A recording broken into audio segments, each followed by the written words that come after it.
Magandang araw po sa inyo mga kaibigan. Ako po si Dr. Miguel Santos, ang inyong lingkod, isang doktor na nag-aalaga sa ating mga nakatatanda. Paano kung sabihin ko sa inyo na may isang simpleng dahon na maaaring makatulong sa paglaban sa diabetes, magpababa ng masamang kolesterol at magpatunaw ng matigas na taba sa tiyan, lahat sa iisang pagkakataon? Maaaring isipin ninyo na ito'y napakagandang pakinggan para maging totoo, ngunit samahan ninyo ako sa loob lamang ng ilang minuto. Hindi ninyo kailangan ng mga mamahaling tableta, magastos na gamutan o mahigpit na dieta para bumuti ang pakiramdam. Minsan, ibinibigay na mismo ng kalikasan ang ating mga pangangailangan. At ngayon, pag-uusapan natin ang isang napakamakapangyarihang dahon na tahimik na nagpapabago ng mga buhay. Kumusta po kaibigan? Kung kayo ay higit sa 60 anyos na at pagod na sa pakikipaglaban sa pabago-bagong blood sugar, pataas na bilang ng kolesterol o sa matigas na taba sa tiyan na ayaw umalis ito, na marahil ang pinakamahalagang mapapanood ninyo sa buong linggo.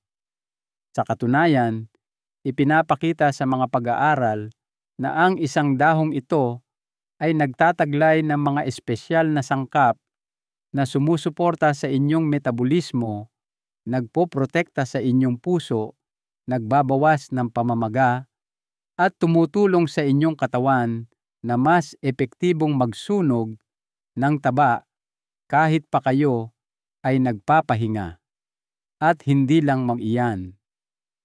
Bago ko ibunyag ang numero 1 pinakamakapangyarihang dahon, ibabahagi ko rin ang iba pang mga dahon na maaaring nasa inyong kusina o hardin na bawat isa ay may pambihirang benepisyo para sa inyong panunaw, sirkulasyon, enerhiya, at maging sa inyong mga cravings. Ipaalam ninyo sa akin sa mga komento kung nakagamit na kayo ng mga halamang dahon para sa inyong kalusugan. At huwag kalimutang i-like ang video na ito.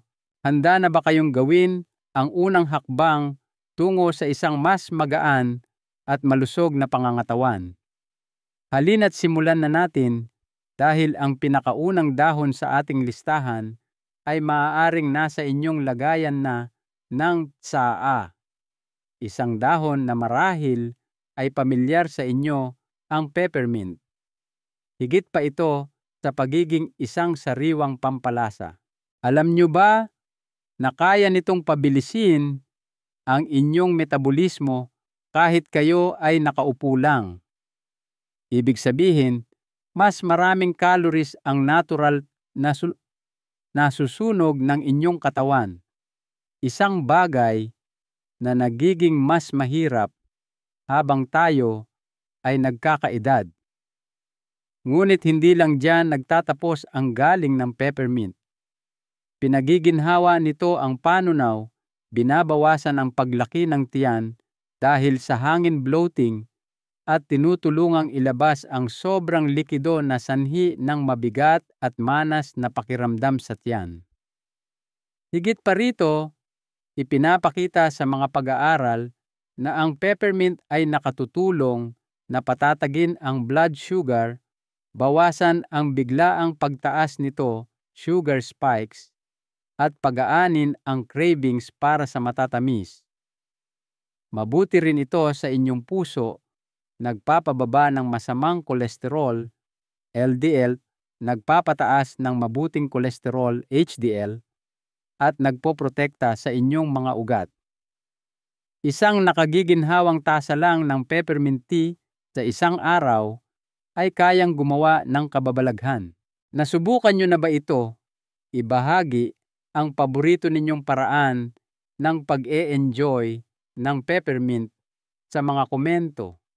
At huwag kalimutang i-like ang video na ito kung nakatutulong sa inyo ang mga tip na ito. Susunod, isang hindi gaanong kilalang dahon na puno ng protina at fiber mula sa halaman. Hindi kayo maniniwala sa kaya nitong gawin. Ngayon, pag-usapan natin ang isang dahon na marahil ay hindi nyo pa gaanong naririnig ang dahon ng olasiman o porcelain.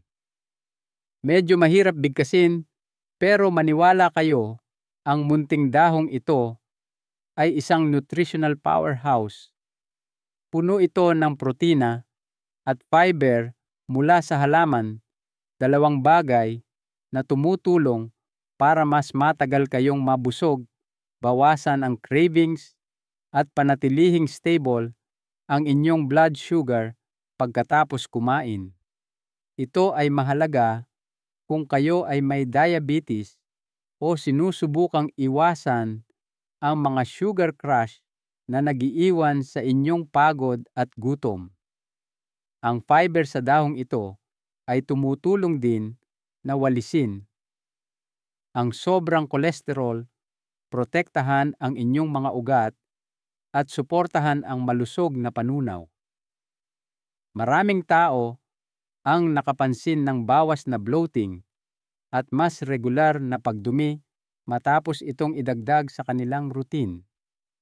Higit pa rito, nilalabanan ng olasiman ang tahimik na pamamaga sa katawan at sinusuportahan ang isang mas malusog na metabolismo sa kabuuan. Nasubukan nyo na ba ang dahong ito sa mga sabaw o ginisa? Ipaalam ninyo sa ibaba. Gusto kong malaman kung paano ninyo ito ginagamit at manatiling nakatutok dahil ang susunod na dahon ay ginagamit na sa loob ng maraming siglo upang pakalmahin ang pamamaga at balansehin ang blood sugar sa natural na paraan. Narito ang isang dahon na tahimik na tumutulong sa mga tao sa loob ng maraming siglo, ang sage.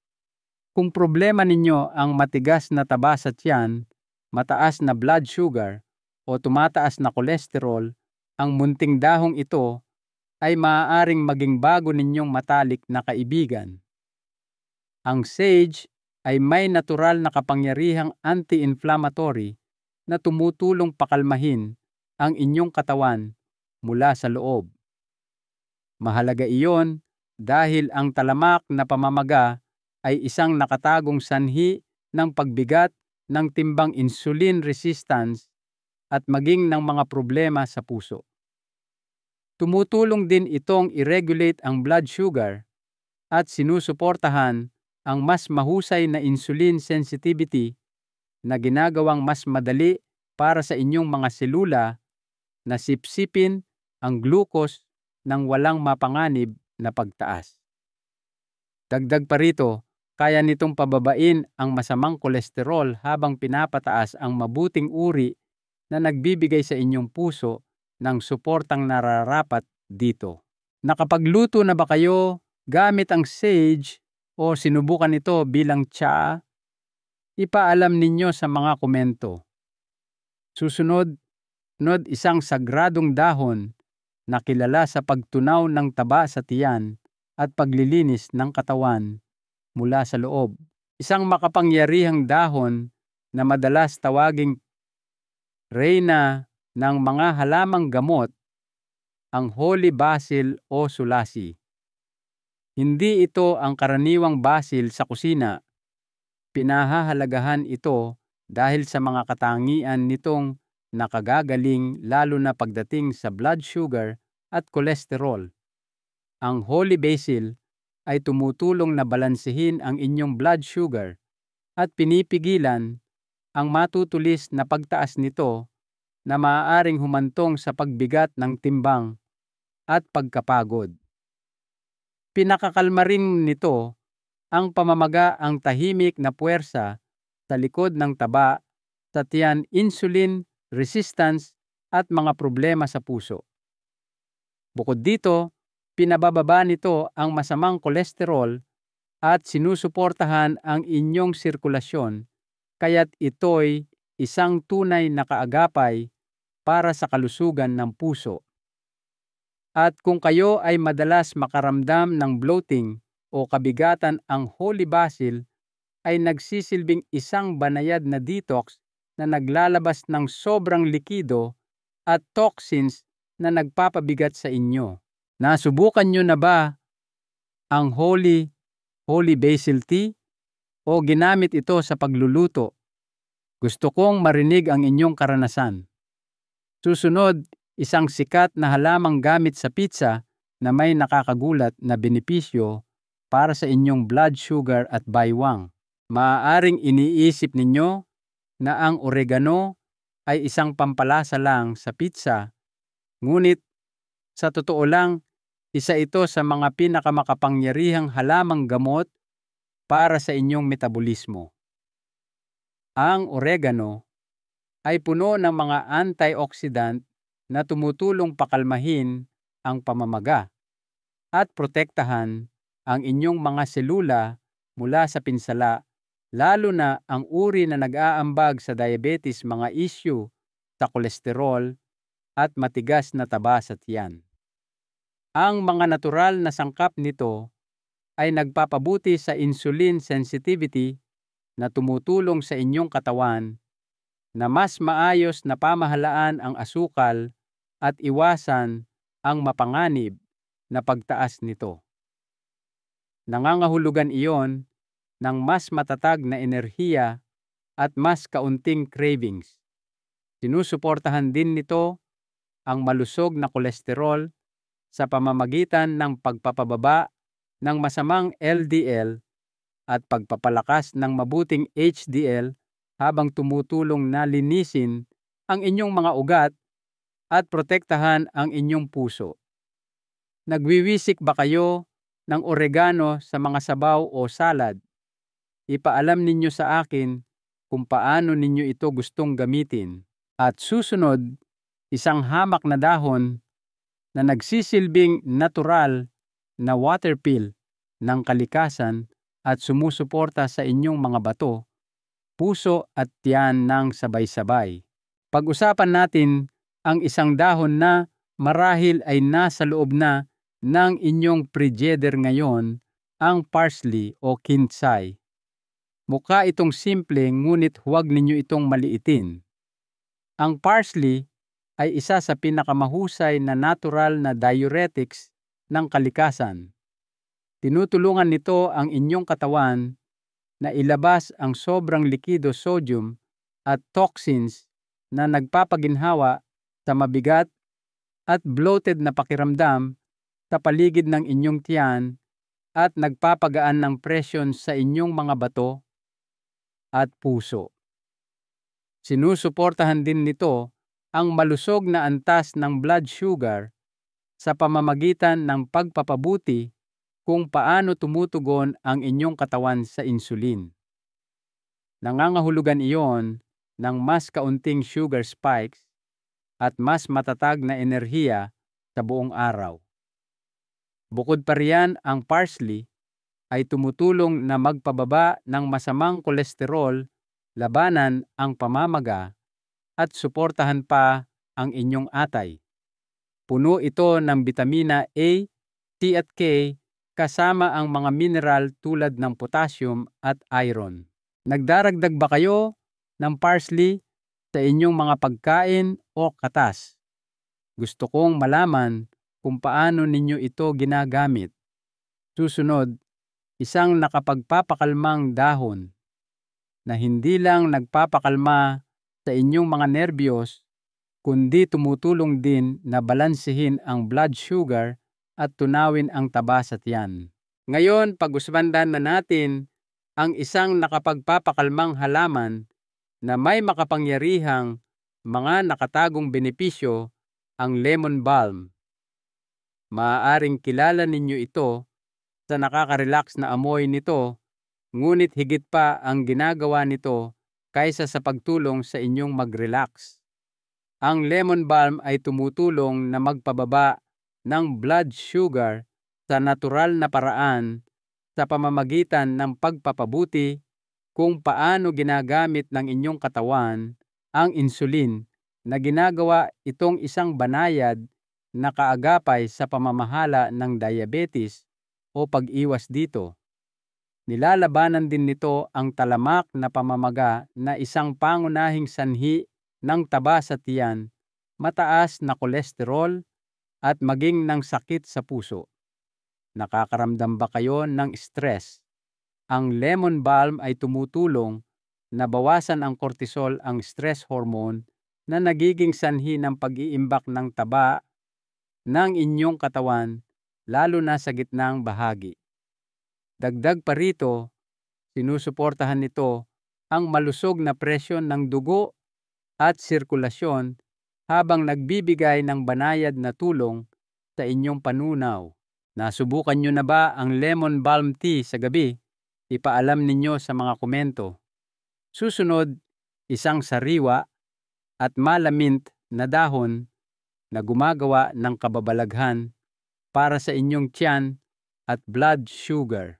Marahil ay na-enjoy nyo na ang nakakapreskong lasa ng mint o yerba buena, ngunit alam nyo ba na makakatulong din ito sa inyong panunaw, blood sugar at taba sa tiyan?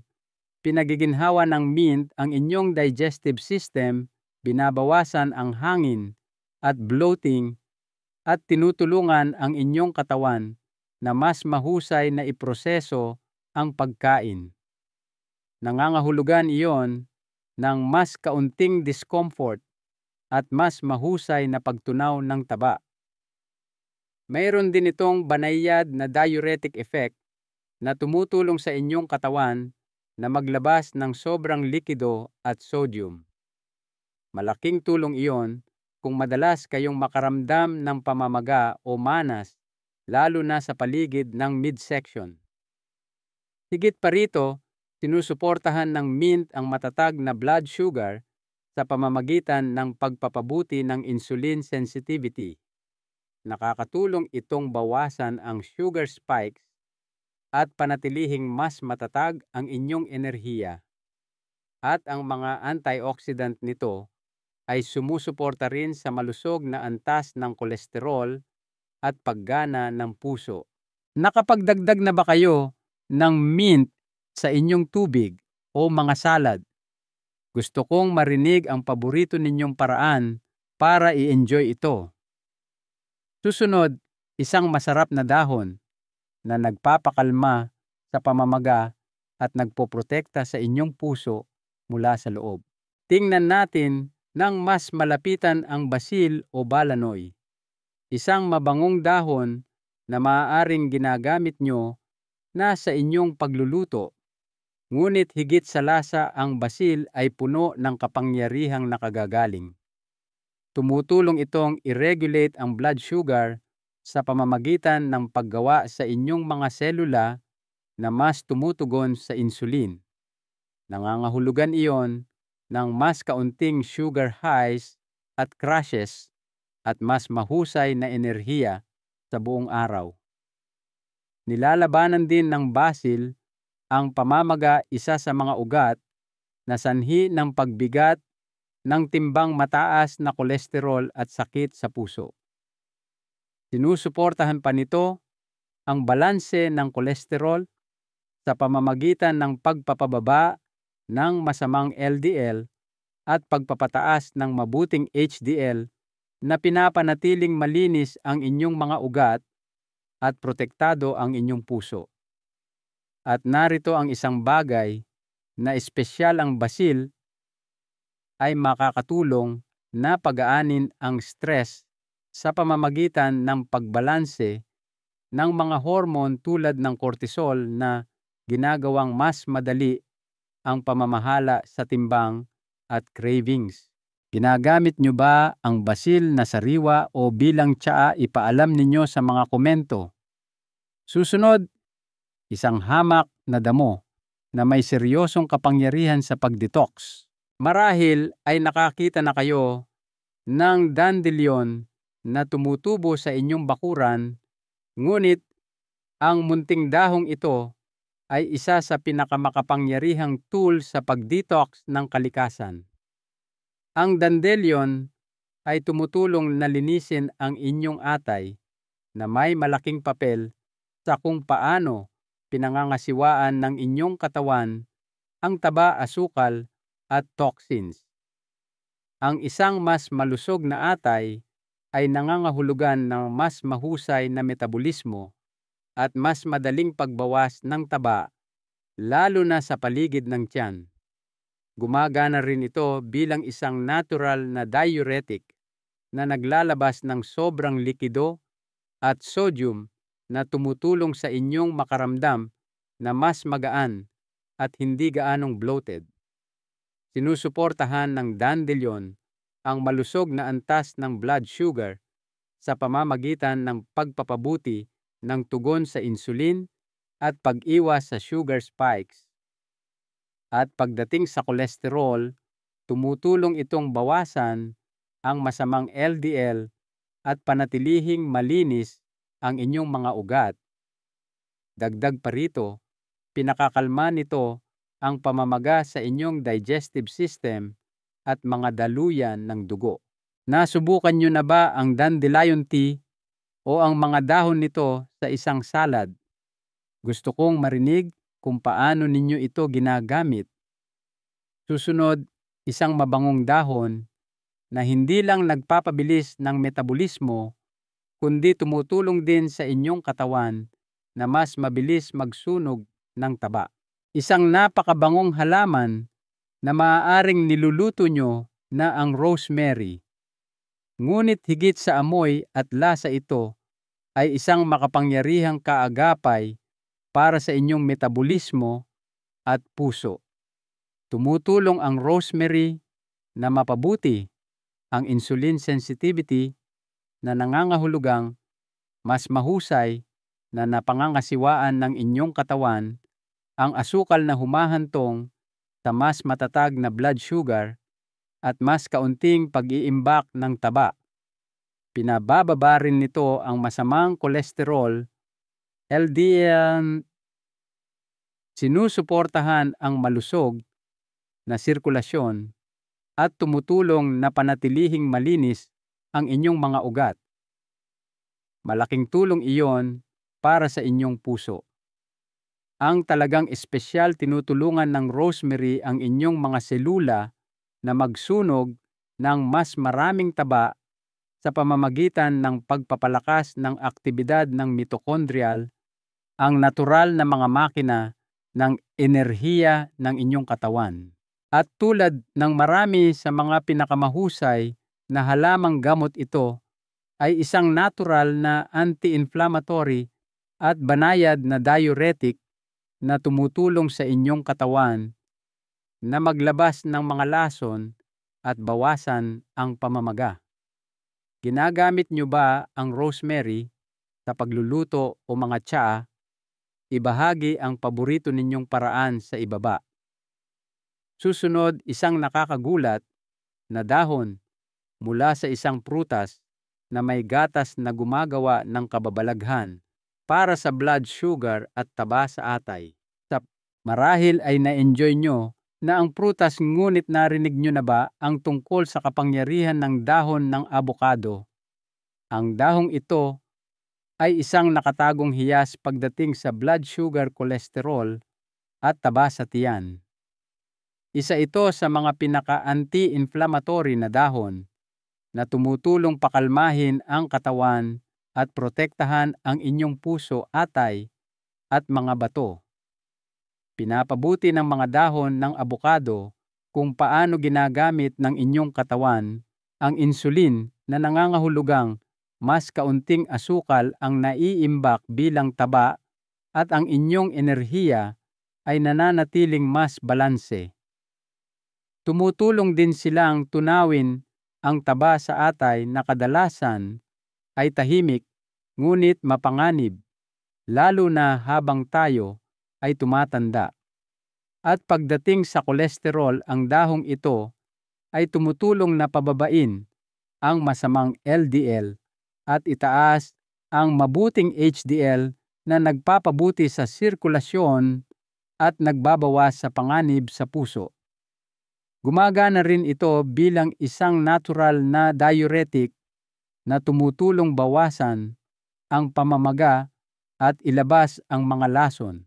Nasubukan nyo na ba ang tsaa mula sa dahon ng abokado? Paalam ninyo sa akin kung susubukan ninyo ito. Susunod, tuklasin natin ang isang matamis na amoy na dahon na sabay na tinatarget ang blood sugar at taba sa tiyan. Ang dahon ng mangga ay may makapangyarihang mga benepisyo na hindi alam ng karamihan. Ito ay lalong nakakatulong kung sinusubukan ninyong pamahalaan ang blood sugar at bawasan ang taba sa tiyan. Ang mga dahon ng mangga ay mayaman sa mga antioxidant na sumusuporta sa balanse ng insulin na tumutulong maiwasan ang sugar spikes at ang kasunod na pagbagsak ng enerhiya. Nangangahulugan iyon ng mas matatag na enerhiya at mas kaunting pag-iimbak ng taba sa paligid ng tiyan. Tumutulong din silang magpababa ng masamang kolesterol at protektahan ang inyong mga ugat mula sa plaque na pinapanatiling mas malusog ang inyong puso. Higit pa rito, sinusuportahan ng mga dahon ng mangga ang pagtunaw ng taba sa pamamagitan ng pag-activate ng mga enzyme na tumutulong sa inyong katawan na gamitin ang nakaimbak na taba bilang enerhiya. At dahil sa banayad na anti-inflammatory at detox effects nito, dahan-dahan nitong sinusuportahan ang inyong metabolismo at pangkalahatang kalusugan. Nakagamit na ba kayo ng dahon ng mangga sa tsaa? Ibahagi ang inyong mga saloobin sa ibaba. Susunod, isang dahon na marahil ay naisama nyo na sa pagluluto na tahimik na sumusuporta sa panunaw kalusugan ng puso at balanse ng blood sugar. Ang dahon ng laurel ay tumutulong sa inyong katawan na mas mahusay na tunawin ang pagkain sa pamamagitan ng pagpapalakas ng mga digestive enzyme. Nangangahulugan iyon ng mas kaunting pag-iipon ng taba at mas kaunting bloating pagkatapos kumain. Pinapabuti rin nito ang insulin sensitivity na tumutulong panatilihing stable ang inyong blood sugar, isang mahalagang bahagi ng pamamahala o pag-iwas sa diabetes. Kilala ang dahon ng laurel na nagpapababa ng masamang kolesterol LDL, nagpoprotekta sa inyong mga ugat at sumusuporta sa malusog na sirkulasyon. Lahat ay mahalaga para sa kalusugan ng puso. At dahil sa banayad na diuretic effect nito, tumutulong itong ilabas ang sobrang likido at bawasan ang pamamaga, lalo na sa paligid ng tiyan. Karaniwan ba kayong nagluluto na may buong dahon ng laurel? Ipaalam ninyo sa akin kung paano ninyo ito ginagamit. Susunod, isang dahon na puno ng flavonoids na lumalaban sa pamamaga sugar spikes at matigas na taba sa tiyan, lahat ng sabay-sabay. Pag-usapan natin ang isang dahon na madalas hindi napapansin, ang dahon ng mulberry o moras. Isa ito sa mga pinakakumpletong dahon para sa pagsuporta sa inyong metabolismo, lalo na kung kayo ay may diabetes o problema sa kolesterol. Ang mga dahon ng mulberry ay tumutulong na i-regulate ang blood sugar sa pamamagitan ng pagpapabuti kung paano tumutugon ang inyong katawan sa insulin na binabawasan ang sugar spikes na humahantong sa pag-iimbak ng taba at pagbagsak ng enerhiya. Sinusuportahan din nito ang malusog na sirkulasyon sa pamamagitan ng pagpapatibay ng mga daluyan ng dugo at pagbabawas ng masamang kolesterol LDL habang pinapataas ang mabuting HDL. Magandang balita iyan para sa inyong puso. Pinapalakas pa ng dahong ito ang pagsunog ng taba, lalo na sa paligid ng tiyan, at tumutulong pakalmahin ang panloob na pamamaga na nagpapabagal sa inyong metabolismo. Maaari ninyo itong inumin bilang tsaa o sa anyo ng supplement. Ito ay simple, ligtas at napaka-epektibo. Nasubukan nyo na ba ang mulberry leaf tea? Ipaalam ninyo sa mga komento. Ngayon maghanda dahil susunod na ang pinakamakapangyarihang dahon sa lahat. Ang isa na maaaring tunay na magbago ng inyong kalusugan. Kung naghahanap kayo ng natural na suporta para sa diabetes, mataas na kolesterol at matigas na taba sa tiyan, ito ay tunay na namumukod-tangi.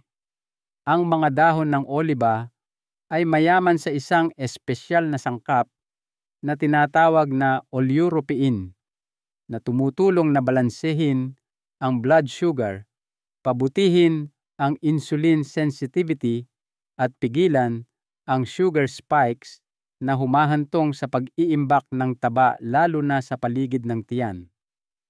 Pinabababa rin nito ang masamang kolesterol, LDL, pinapataas ang mabuting kolesterol, HDL, at pinoprotektahan ang inyong mga ugat mula sa build-up na binabawasan ang inyong panganib sa atake sa puso at stroke. Ang mas kahanga-hanga pa, ang dahon ng oliba ay tumutulong na i-activate ang mga enzyme na nagsusunog ng taba at bawasan ang taba sa atay na ginagawa. Itong isa sa mga pinakamahusay na natural na opsyon para sa buong suporta sa metabolismo ng katawan. Umiinom na ba kayo ng olive leaf extract o iniinom ito bilang tsaa? Gusto kong malaman. At tandaan, minsan ang mga pinakasimpleng bagay mula sa kalikasan ang maaaring gumawa ng pinakamalaking pagkakaiba.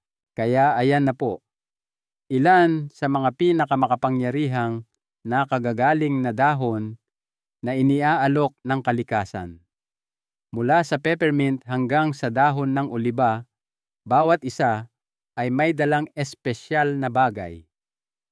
Maging ito man ay pagtulong sa inyong pamahalaan, ang blood sugar, magpababa ng kolesterol, pagaanin ang pamamaga o sa wakas ay matanggal ang matigas na taba sa tiyan. At ang pinakamagandang bahagi, karamihan sa mga ito ay madaling hanapin, madaling gamitin at banayad sa katawan. Hindi ninyo kailangan ng mamahaling tableta o komplikadong mga routine. Minsan, nagsisimula lang ito sa isang simpleng tasa ng tsaa o isang wisik ng mga halamang gamot sa inyong hapunan. Narito ang mahalagang aral. Ang kalikasan ay nagbigay sa atin ng mga simpleng solusyon para sa ating kalusugan. Kailangan lang nating buksan ang ating mga mata at isipan sa mga ito. Ang pag-aalaga sa ating katawan ay hindi kailangang maging komplikado o magastos. Kung alinman sa mga dahong ito ay bahagi na ng inyong pang-araw-araw na gawi, gustong-gusto kong marinig ito sa mga komento sa ibaba. O kung may bago kayong sinubukan ngayon, ipaalam ninyo sa akin kung ano ang resulta. Ang inyong karanasan ay maaaring maging inspirasyon sa iba pang nanonood. At kung nakatulong sa inyo ang video na ito, mangyaring bigyan ito ng thumbs up, mag-subscribe sa aking channel para sa mas marami pang payong pangkalusugan at ibahagi ito sa inyong mga kaibigan at pamilya. Narito po ako, si Dr. Santos, upang suportahan kayo sa bawat hakbang tungo sa pakiramdam na mas malakas, mas magaan, at mas may kontrol sa inyong kalusugan. Alagaan ninyong mabuti ang inyong sarili at magkita-kita po tayo sa susunod na video.